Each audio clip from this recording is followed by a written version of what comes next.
July 2nd, 1947.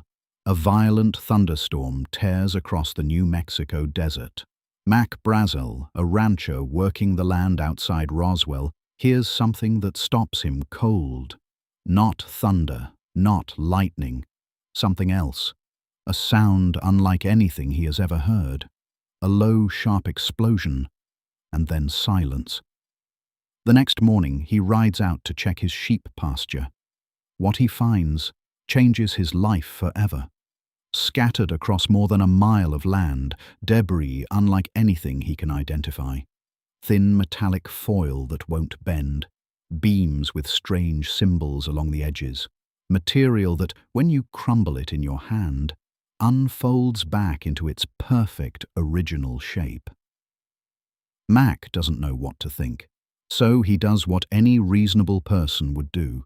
He calls the sheriff calls the military, and within hours, the United States Army Air Force descends on that ranch like nothing you've ever seen. What happens next is a 75-year story of witnesses, cover stories, deathbed confessions, and documents that the government never wanted you to read. This is Roswell. Before we get into what fell from the sky, you need to understand the world this happened in, because context matters here. A lot. It's 1947. World War II has just ended 2 years ago. The United States is riding high. But there's a new fear creeping in. The Soviet Union, the Cold War is beginning, and the US military is more secretive, more paranoid, and more powerful than it has ever been in history. Roswell, New Mexico is not a random town. It is home to Roswell Army Airfield. At the time, the only military base in the world equipped to carry nuclear weapons. The 509th Bomb Group is stationed there. These are not ordinary soldiers. These are the most elite, most trained, most secretive unit in the entire United States military. Now remember that. Because when something crashes in the desert right next to this base, the people who show up to investigate are not just any soldiers. They are the best trained, most security-conscious military unit on Earth. Also worth knowing, 1947 is a strange year for UFO sightings. Just 2 weeks before Roswell, a civilian pilot named Kenneth Arnold reports seeing 9 crescent-shaped objects flying in formation near Mount Rainier, Washington. He describes their motion as like a saucer skipping across water. The press coins the term flying saucer. The whole country is suddenly talking about things in the sky. So when Mac Brazel finds debris on his ranch, the timing could not be more loaded. Here is where things get strange. And I mean genuinely strange. Mac Brazel reports his find to Sheriff George Wilcox on July 7th. Wilcox contacts Roswell Army Airfield. Major Jesse Marcel, the base's top intelligence officer, is sent to examine the debris. He collects samples. He brings them back to base. And then, on July 8th, 1947, the Roswell Army Airfield issues an official press release. Lieutenant Walter Haut is the public information officer. He sends it out to the local newspaper and radio station. It reads, "The many rumors regarding the flying disc became a reality yesterday, when the intelligence office of the 509th Bomb Group of the 8th Air Force, Roswell Army Airfield, was fortunate enough to gain possession of a disc through the cooperation of one of the local ranchers and the sheriff's office of Chaves County. They called it a disc. The United States military, officially, called it a flying disc. This was not a conspiracy theorist. This was not a local crackpot. This was the official press release from the most elite nuclear bomber unit in the world. The story explodes. It hits newspapers across the country. The whole world is talking about it. And then, less than 24 hours later, everything changes. General Roger Ramey calls a press conference. He holds up some debris. He says it's a weather balloon. A weather balloon. The military walks back their own official statement within 1 day, and just like that, the story is supposed to be over. Over the following decades, something remarkable happens. Witness after witness, people with nothing to gain and everything to lose, comes forward, and their stories are consistent in ways that are very hard to explain away. Let's start with Major Jesse Marcel himself. He is the intelligence officer who physically collected the debris. In interviews given years later, he is clear. He says the material was nothing like anything he had ever seen. He says it was not a weather balloon. He says he had been trained to identify all kinds of aircraft and aerial technology, and this was none of them. He describes the same things Mac Brazel described: foil that returned to its original shape, beams with unusual markings, materials that were incredibly lightweight but could not be dented or burned. Then there is Nurse Miriam Bush. She worked at the base hospital at Roswell Army Airfield. According to her family, who spoke publicly after her death, she came home one evening in July 1947, deeply shaken. She told them she had seen bodies, small bodies, not human. She never spoke of it publicly. She was terrified. She died decades later, and her family says she carried that secret her whole life. Glenn Dennis was a mortician in Roswell. He received a call from the base in early July, asking about small, hermetically sealed caskets. Shortly after, he went to the base hospital and claims a nurse he knew there, upset and frightened, told him about unusual bodies that had been brought in. She was transferred out of Roswell shortly after. He never heard from her again. Lieutenant Walter Haut, the man who issued that original press release, gave a sealed affidavit before his death. It was only to be opened after he died. When it was, in 2007, it stated that he had personally seen the craft, not debris, the craft, and bodies. He said the weather balloon story was a cover. He said he knew it at the time. He said he was ordered to go along with it. These are not random people. These are military officers, medical professionals, and government employees. And they are all saying the same thing.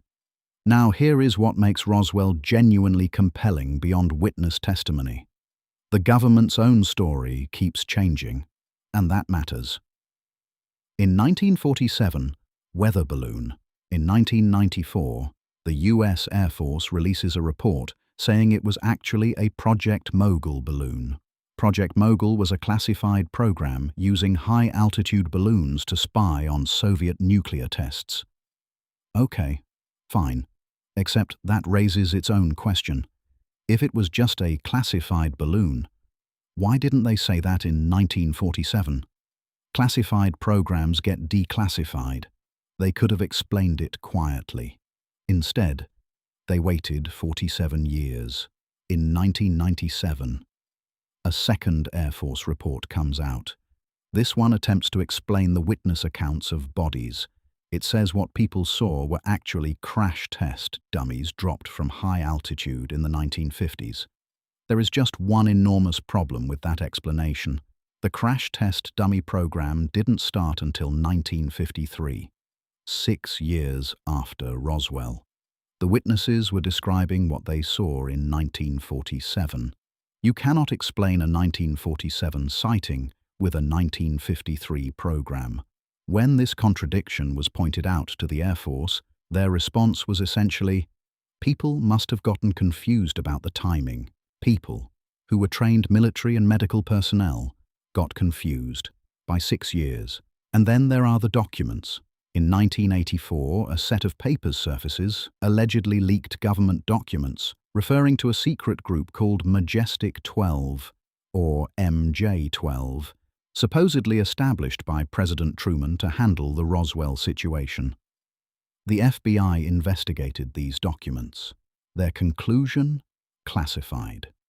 To this day, the full investigation file has never been publicly released. There is also a provision buried in the 2023 National Defense Authorization Act, signed into law by President Biden, that requires the government to declassify UAP-related records. UAP. That is the government's new term. Unidentified aerial phenomena. They stopped saying UFO. And multiple senior intelligence officials have gone on record, including David Grush, a decorated intelligence officer, in 2023, claiming the US government has retrieved non-human craft and biological material. He said this under oath to Congress. So, let me be straight with you. I am not going to tell you that little gray aliens crashed in Roswell, New Mexico in 1947. I don't know that for certain. Nobody outside of classified briefing rooms does. But here is what I do know, and here is what I think you should sit with. The United States military issued an official statement calling it a flying disc and retracted it within 24 hours. That is a fact. Multiple trained military and medical witnesses independently described non-human material and non-human bodies. That is a fact. The government's explanation changed not once, but twice. And the second explanation contains a timeline error of 6 years. That is a fact.